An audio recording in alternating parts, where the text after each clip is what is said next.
पड़ोस के फ्लैट में छोटे बच्चे के चीख चीख कर रोने से माया की नींद टूट गई। उसने अलसाई पलकें खोलकर घड़ी देखी, 6:45 बजे थे। फिर उसे याद आया, आज तो छुट्टी का दिन है। उसने पैर फैला लिए, पलकें आंखों पर ढलकाने दी। वह रेशमी चादर का नरम चिकना स्पर्श गालों पर महसूस करती हुई पड़ी रही। नींद की मीठी खुमारी अब भी उस पर छाई हुई थी। खुली हुई खिड़की से सवेरे की ठंडी हवा आ रही थी। पूरी तरह से जगी होने पर भी नींद को बहलाकर फिर बुलाना चाह रही थी। पर वह बच्चा था कि रो ही जा रहा था। छोटा सा कोमल गोरा गोरा बच्चा, गोल मुंह पर भवों की जगह पतली सी लकीर, लंबे लंबे रेशमी पलक। जब क्रोधित होकर रोता था तो गोल गोल आंसू गालों पर आ फिसलते थे और सारा काजल बहा ले जाते थे। छुट्टी का दिन माया के लिए पहाड़ सा होता था। सप्ताह भर जो काम टालती आती थी कि उन्हें खत्म करके भी इतना समय बच जाता था कि खीज उठती थी, झुंझला उठती थी। और जब भाई बहनों के साथ घर पर रहती थी तो समझ भी ना पाती थी कि इतवार कब आया और कैसे पंख लगाकर उड़ गया। रोज की तरह आज भी चैती दरवाजे पर धक्के देने लगी। तकिए में मुंह कराकर माया ने अनसुनी करने की चेष्टा की, पर लगातार धक्कों के साथ चैती ने बीबी जी की पुकार लगानी शुरू कर दी तो माया ने ठंडी सांस ली। चादर हटाकर आंखें मूंदे ही मूंदे उसने टटोल कर पैर स्लीपरों में डाले और दरवाजे की तरफ बढ़ी। अभ्यस्त उंगलियों ने चटकनी गिरा दी और सवेरे सवेरे चैती का मुंह न दिख जाए इसलिए वापस मुड़कर अपने बिस्तर पर आ गिरी। उसका मन चैती को भरपूर डांट लगाने को हो रहा था, पर पलकों पर अभी कुछ भारीपन था, इसलिए वह चुप ही रही। चैती ने पहले नल खोलकर बर्तन उसके नीचे डाल दिए और खुरखुर करती हुई झाड़ू लगाने लगी। तब माया उठकर बैठी, हाथ फैलाकर अंगड़ाई ली, फिर जोर से कहा, सोने नहीं दिया नाच क्यों चैती? धोती का पल्ला कमर में खोसे, झाड़ू हाथ में लिए पर्दा हटाकर चैती ने दर्शन दिए। कहा, सोती काहे नहीं? और पर्दे के पीछे गायब हो गई। माया उठकर खिड़की के पास आई। इधर उधर के फ्लैट्स में हलचल हो रही थी। एक तरफ दूध वाला अपनी बाल्टी में मैला गंदा हाथ बार बार डालकर दूध नाप रहा था। हर बार नाप का बर्तन बाल्टी से टकराता और फिर लोटे में दूध गिरने की आवाज के साथ दूध वाले का मोटा खरखराता कंठ कहता, 4 5 6। माया ने गुसल खाने में जाकर बेसिन में नल खोल अपने हाथ उसके नीचे कर दिए। पानी की तेज और ठंडी धार हाथों पर पड़ती रही। चौके से चैती की खटपट सुनाई देती रही। माया ने गीत की एक कड़ी गुनगुनाने का प्रयत्न किया, पर आवाज बेसुरी हो गई। उसकी आंखें बेसिन के ऊपर लगे शीशे में अपना प्रतिबिंब देख रही थी। सूना मुंह, सूनी आंखें। एक क्षण को उसे लगा कि यह प्रतिबिंब किसी और का है। वह स्वयं कैसे इतनी थकी, इतनी टूटी सी हो सकती है? शीशे के अंदर से वह अनजान सी युवती माया को जैसे पहचानने की कोशिश कर रही हो, ऐसे देखती रही, जब तक कि माया ने भीगे असहाय विवश हाथों से अपने बाल छूते हुए दृष्टि न हटा ली। उजले सफेद बेसिन के किनारे पानी की बूंदें फिसल रही थी। माया की आंखें उस एक बूंद पर टिक गई, जिसे सूरज की पहली किरण ने इंद्रधनुषी रंगों से सजा दिया था। बूंद हिली, फिर चिकनी बेसिन पर फिसलती हुई पानी की धारा में मिल गई। माया ने रुकी हुई लंबी सांस बाहर आ जाने दी, फिर अपने पर जैसे काबू पा दोनों हाथों में अंजुलियां भर भर अपने मुंह पर जोर से छींटे लेने लगी। उसी तरह पानी भरती और मुंह पर उछाल देती, बिना कुछ सोचे, बिना कुछ सोचने का यत्न किए। फिर उसने नल बंद कर दिया, तौलिया उठाई और उसके नरम नरम रोयों में अपना मुंह छिपा लिया। कुछ देर बाद उसने हाथ बढ़ाकर तौलिया स्टैंड पर फेंक दी। तौलिया जमीन की ओर तेजी से गिरी, पर तभी खूंटी में उसका कोना फंस गया और वह झूलती रही, धीरे धीरे बेबस सी। पर माया ने उधर नहीं देखा। वह फिर पंजों पर जोर दे शीशे में झांकने लगी थी, एक अदम्य आशा लिए कि शायद इस बार वह झांकने वाली युवती पहले से भिन्न हो और वह कुछ भिन्न थी भी। आंखें कुछ जरा सी फैली थी, बरौनियों में भौहों में चिकना गीलापन था, उजले कोयों में बड़ी सी तरल पुतलियां, होठों में कोमल था। माया के देखते देखते वह खींचे और खुल गए। उस छोटी सी मुस्कान ने सारे चेहरे पर एक कमनीय स्निग्धता ला दी। माथे को घेरे हुए जो बालों की लकीर थी, उनमें कुछ बूंदें उलझी थी। माया ने गर्दन मोड़ी तो कनपटी के पास एक बूंद में उसे रंग दिखाई दिए, ढेर सारे रंग चमकते हुए, झिलमिलाते हुए, तड़पते हुए। कहीं वह गिर न जाए, इस डर से माया शीशे के आगे से हट आई। दरवाजा खोला और कमरे में आकर कुर्सी पर पैर उठाकर बैठ गई। हाथ गाल पर टिकाकर सोचा, और अब? चैती पास की मेज पर चाय पहले ही रख गई थी, रोज की तरह मोटे पतले बेढंगे, कहीं गीले कहीं कड़े टोस्ट थे। रोज रोज का सुनहरी धारी वाला नाजुक प्याला था। वही कढ़ी हुई कोजी थी जिस पर एक चिड़िया पंख खोलकर उड़ने को तैयार थी, पर उड़ेगी नहीं, उड़ सकती भी कैसे थी। उसे देखकर माया का मन निरर्थक आक्रोश में भर उठा था। उसका मन हुआ कि पैर से ठोकर मारकर मेज उलट दे और सारे बर्तन खन खनाकर जमीन पर जा गिरे। चीनी के बर्तनों के टूटने की आवाज कितनी प्रिय होती है, पर मन में उसके मूल्य का अंदाजा लगा और यह सोच कि बेकार में नए खरीदने पड़ेंगे, उसने अपने को रोक लिया और प्याले में चाय उड़ेलने लगी। गरम चाय को गले से उतार वे फिर खिड़की के पास जाकर खड़ी हो गई। नीचे सड़क थी, कहीं कहीं तारकोल हट जाने के बड़े बड़े धब्बे थे, कहीं गहरे गड्ढे थे। अगर किसी तांगे का पहिया उसमें फंस जाता तो चाबुक फटकार कर तांगे वाला एक गाली दे उठता। अगर रिक्शे का पहिया होता तो रिक्शे वाला जोर लगाकर निकलने की कोशिश करता, और अगर तब भी ना निकलता तो सवारियों को उतरना पड़ता। इस बाधा से उसके चेहरे रोज से लाल हो जाते और बाद में मैंने अमोचे से माथा पहुंचता रिक्शा वाला और सवारियां सड़क की ऐसी हालत पर दुख से सिर हिलाते नजरों से दूर हो जाते। सड़क के उस पार एक इमारत थी, बड़ी सी पुरानी सी, मरम्मत की सख्त जरूरत थी। सड़क की तरफ मुंडेर थी जिस पर इंट गोलम की लता छाई हुई थी और पोर्टिको की धूमिल पीली दीवारों पर गहरे बैगनी रंग में फूलती हुई घनी बेगम बेलियां थी, अपने वैभव में लचकती, झूमती, बल खाती। जब हवा आती तो माया अपनी खिड़की से उनके बैगनी रंग के फूल टूट टूट कर उड़ते हुए देख सकती थी। उन तीन पंखुड़ियों के फूलों में कितना रंग था, कितनी मृदुता, पर माया के दिल में वह एक घनी पीड़ा भर जाते थे। इस वक्त सूरज की किरणें बेगम बेलियां पर पड़कर उसके रंग को और चटकीला बना रही थी। सुबह की हवा से कभी कभी कोई फूल नीचे भटक कर आ गिरता था। माया उसमें डूबी थी, रमी हुई थी, हाथ खिड़की पर टिके थे, आंखें सामने। उसने नहीं जाना कि कब चैती आई। जब पायदान के पास बैठकर उसने 2 बार झाड़ू जमीन पर पटकी तो उसने आंखें हटाई। वह कल्पना और स्वप्न थे, यह कमरा, यह दीवारें, यह बंधन, जीवन और सत्य। मालकिन का ध्यान अपनी ओर आकर्षित हुआ देख चैती ने कहा, खाए का बनी है? इतवार का दिन है, छुट्टी का दिन, आज तो कुछ विशेष खाना बनाना चाहिए। चैती को स्वामी का खोयापन अच्छा नहीं लगा। न खाने का शौक है न पहिरे का। सिर हिलाते हुए उसने जो झाड़ू पटकी तो लाख की एक चूड़ी चट से टूट गई। उसके टुकड़े गिरते हुए चैती ने कहा, का बनाई? कुछ भी बना लो, माया ने उदासीनता से कहा। खिचड़ी डाल दे? व्यंग से चैती ने पूछा। आए खिचड़ी, वही बना दो, माया ने कहा। तब चैती ने कहा, ए बिटिया, तुहार रस पर आदि हम नहीं देखा, ना कबो कछु खाए न बनवाए। हमहु आदमी हन, हमरो मन है, हम खीर पूरी खाब कहे देई थे, दूध हम नहीं लिया है। चैती ढीठ हो गई, पर माया ने कुछ नहीं कहा। हटकर चली आई और कपड़ों की अलमारी खोली।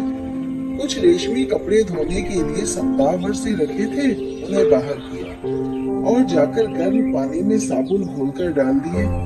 अनमनी होकर फिर आकर अपनी मेज पर बैठ गई। एक और कॉपियां रखी थी, उन पर धूल की गहरी परत थी। माया ने लाल पेंसिल उठा ली, धूल झाड़कर एक कॉपी खोली। गलतियों पर गहरे लाल निशान लगा दिए, पर मन उसमें भी नहीं लगा। हाथ बढ़ाकर पास की छोटी मेज पर से अखबार उठा लिया, खोला। अचानक ही वह कुर्सी खिसकाकर उठ खड़ी हुई, घड़ी पर नजर डाली तो पाया कि बड़ी आसानी से 10 बजे की फिल्म देखी जा सकती है। जाकर फिर अलमारी खोली, कुछ सोचकर एक साड़ी निकालकर पलंग पर रख दी और तैयार होने लगी। अभ्यस्त हाथों से बाल ठीक किए, पाउडर लगाया, कुछ देर अपने को देखती रही और लिपस्टिक उठाकर अपने होंठ खूब गहरे लाल कर लिए। कपड़े बदले और चैती से कहा, मैं सिनेमा जा रही हूँ। चैती ने पूछा, कब तक आई हो? यही 12 साढ़े 12 तक। और पर्स उठाकर बाहर आ गई।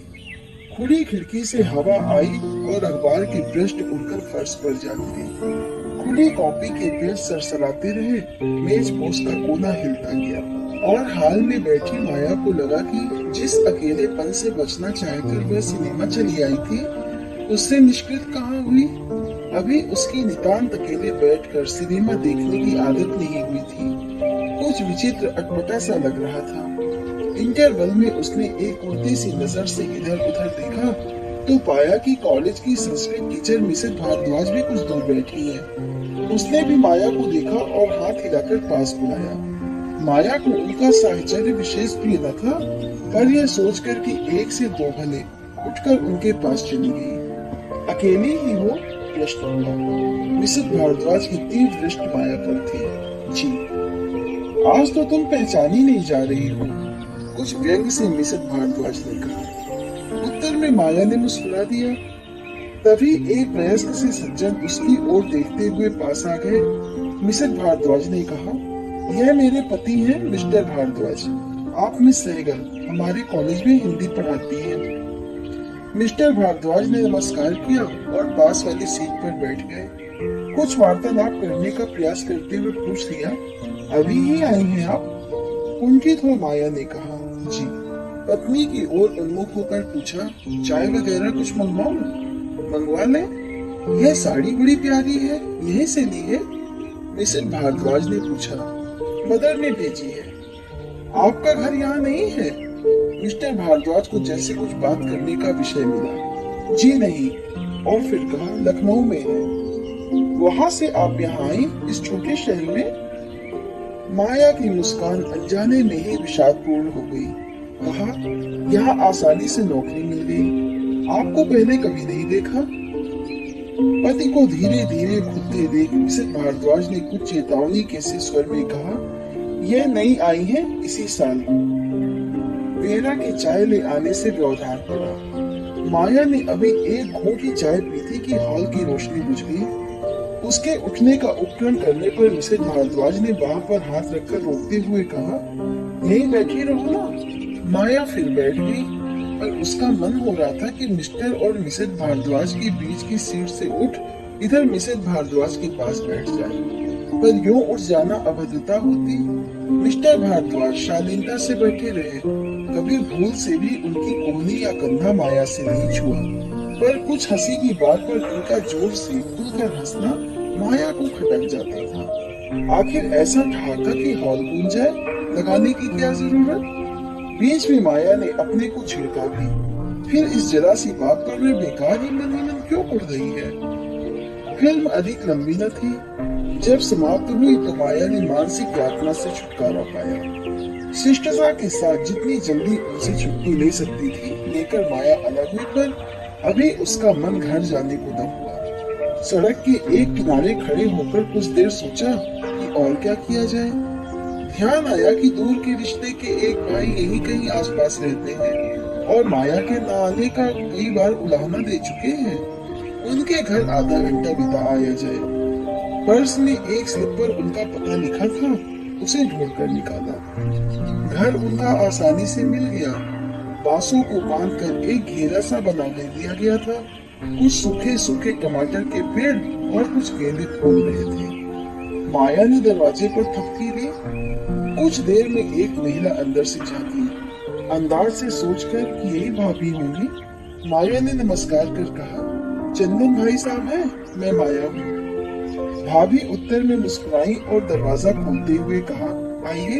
कमरे में एक गंदी सी निगाड़ का पलंग पड़ा था, पास ही चारपाई थी जिस पर बिस्तर बिछा था। एक गीली सी गद्दी भी थी और सिरहाने छोटे बच्चे के कुछ कपड़े। बैठिए। माया पलंग की पट्टी पर बैठ गई। भाभी की धोती मैली थी और उसमें से घी की तेज महक आ रही थी। आपने मुझे पहचाना ना होगा, चंदन भाई साहब की चाची है ना, वह मेरी बुआ लगती है। संबंध जानकर भाभी ने कहा, ओ बांदे वाली सास जी की आप भतीजी हैं? इन्होंने जिक्र तो किया था। कहाँ है भाई साहब? माया ने पूछा। आज इतवार है, घूमने चले गए हैं, उत्तर मिला। कब तक लौटेंगे? फिर यह देख कि वह अभी खड़ी ही है, माया ने कहा, आप भी तो बैठिए। चूल्हे पर तरकारी चढ़ी है और उसका ध्यान आते ही भाभी बोली, अभी 2 मिनट में आई। कहकर कमरे से चली गई। माया उसी तरह पट्टी पर बैठी निरुद्देश इधर उधर देखती रही। कमरे के बाद बरामदा था और उसी के निकट शायद चौका, क्योंकि कढ़ाई में कलछी चलने की आवाज साफ सुनाई दे रही थी। फिर एक छनाका हुआ, शायद पानी डाला गया और फिर हाथ में दरी लिए भाभी आई और कहा, उठिए, इसे बिछा दो तो आराम से बैठिए। दरी बिछाते हुए कहा, आज तो आपकी छुट्टी होगी, इतवार है। जी। आपको तो खूब अच्छा लगता होगा। प्रश्न सुन माया कुछ देर चुप रही, फिर कहा, जी हाँ, लगता तो है। वैसे तो कॉलेज का ही काम रहता है, कभी कभी इधर उधर चले गए, सिनेमा वगैरह। अभी सिनेमा से ही आ रही थी, सोचा कि मिलते चलें। बड़ी हसरत से भाभी ने कहा, अकेले रहने में तो यह है ही, जो मनाया कर लिया। शादी से पहले मुझे सिनेमा देखने का बड़ा चाव था। मेरे एक चाचा गेटकीपर थे, सब मुफ्त में देखते थे। पर अब तो 1.5 साल से कोई सिनेमा ही नहीं देखा। मुन्ना छोटा है, घर में कोई है नहीं, छोड़े भी किस पर। कौन सी फिल्म देखी आपने? माया ने फिल्म का नाम बताया। अंग्रेजी की थी। भाभी बड़ी सच्चाई से बोली, भाई हमें तो कुछ समझ में नहीं आती। 2-1 बार गए भी, पल्ले कुछ नहीं पड़ा। फिर रुककर भाभी ने पूछा, आप तो शायद दिए होंगी? जी नहीं, एमी, आहिस्ता से माया ने कहा। भाभी ने एक लंबी सांस ली, कुछ कहने को मुंह खोला, फिर रुक गई। बात बदल कर कहा, खाना परस लाऊं आपके लिए? जी नहीं, नौकरानी ने बनाकर रखा होगा, अब मुझे चलना चाहिए। कुछ देर तो रुकिए। भाभी के स्वर में कुछ विशेष आग्रह नहीं था। माया जैसे एकदम उकता गई, उठती हुई बोली, अब चलूं भाभी जी, कभी हमारी तरफ भी आइए। कहूंगी उनसे, लाना न लाना उनके हाथ है। भाभी ने जल्दी से हाथ जोड़ दिए। बाहर निकलते हुए माया को लगा कि वह बेकार ही आई। भाभी को शायद काफी काम हो, पहुंचकर बाधा दी। घड़ी पर नजर डाली, 12:15 बजे थे। कुछ भूख भी लगाई थी। बांस का फाटक खोलकर बढ़ी ही थी कि चंदन से भेंट हो गई। अरे वाह माया, किधर जा रही हो? पकड़े जाने पर माया ने रुककर कहा, घर जा रही हूँ, आई थी, आप मिले ही नहीं। अब तो मिल गया, चलो चलो अंदर चलो, अपनी भाभी से मिली? जी भाई साहब, अभी माफी चाहती हूँ, फिर आऊंगी। पर वह नहीं माने और बेतकल्लुफी से उसका हाथ पकड़ लिया और कहा, नहीं, बिना खाना खाए नहीं जा सकोगे। माया ने हाथ छुड़ाने का प्रयत्न किया, पर चंदन हाथ पकड़े पकड़े ही अंदर तक ले गए और जोर से पुकार कर कहा, सुनो, एक मेहमान आए हैं। भाभी चौके से बाहर आई और देखा, फिर कहा, मैंने तो पहले ही रुकने को कहा था। फिर माया के मुख की ओर देखकर बोली, हाथ तो छोड़ दो बेचारी का। उनके कहने का ढंग ऐसा था कि चंदन ने तुरंत उसका हाथ छोड़ दिया। फिर कुछ अपराधियों की तरह कहा, खाने का इंतजाम करो, हो रहा है। रुखाई से कहकर वह वापस चली गई। चंदन और माया ने स्पष्ट रूप से महसूस किया कि उन्हें प्रसन्नता नहीं हुई है।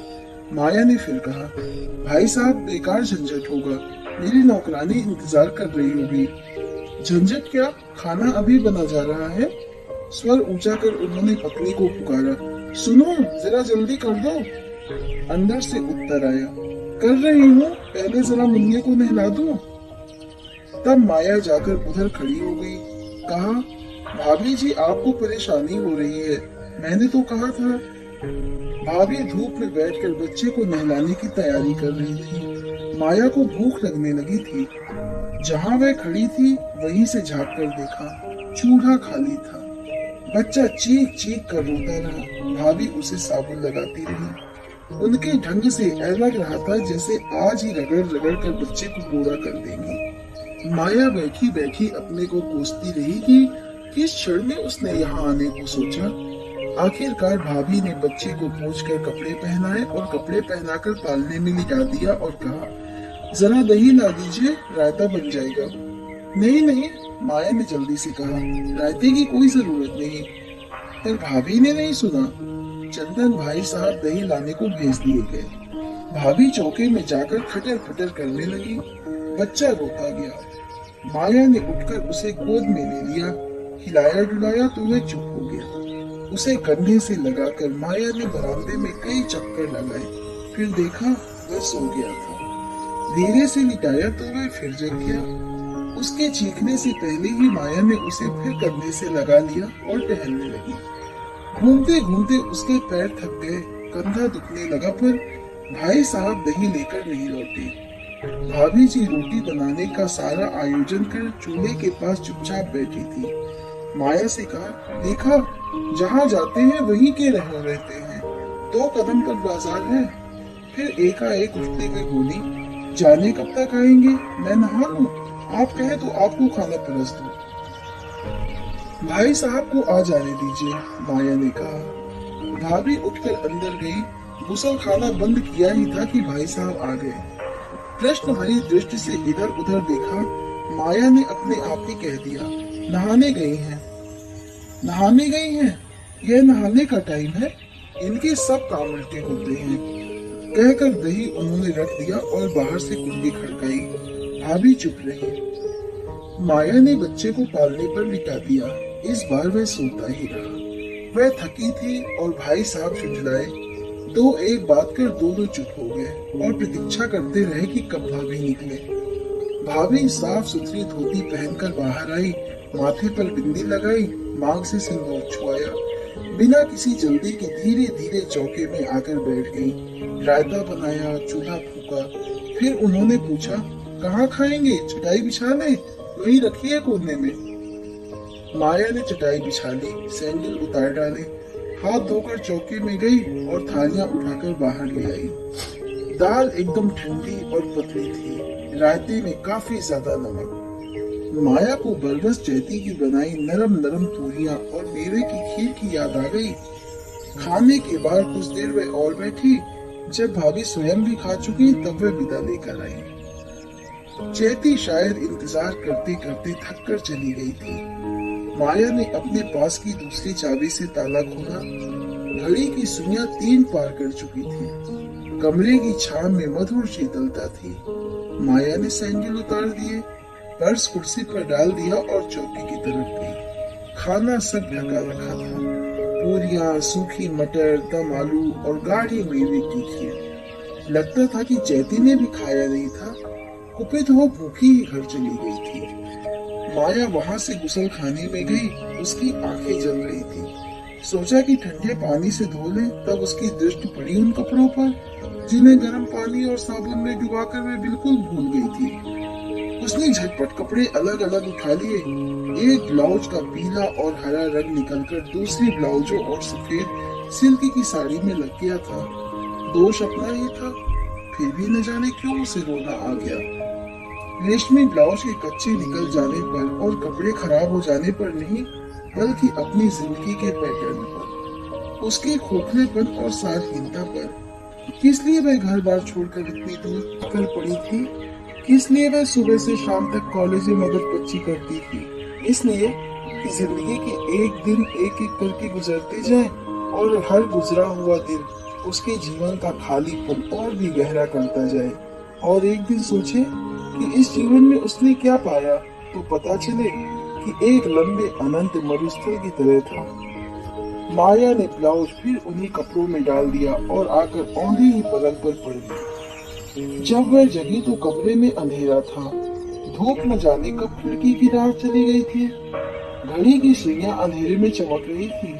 रोते रोते सो जाने से उसका सिर बुरी तरह दर्द कर रहा था।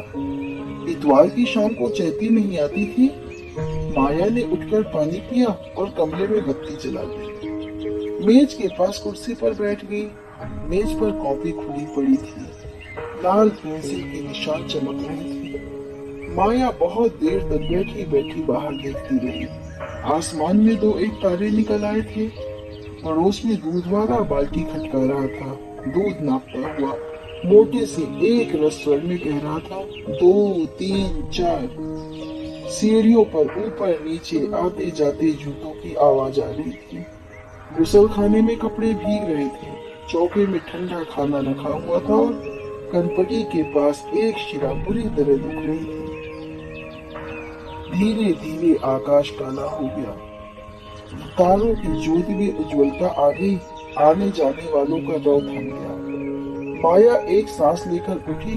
बिजली बुझाकर फिर पलंग पर लेट गई। उसे पता था कि नींद रात में बहुत देर से आएगी, फिर भी आंखें बंद कर ली। कहीं घड़ी ने धीरे धीरे 8 के घंटे बजाना आरंभ किया। माया ने करवट बदली। अगला दिन काम का दिन।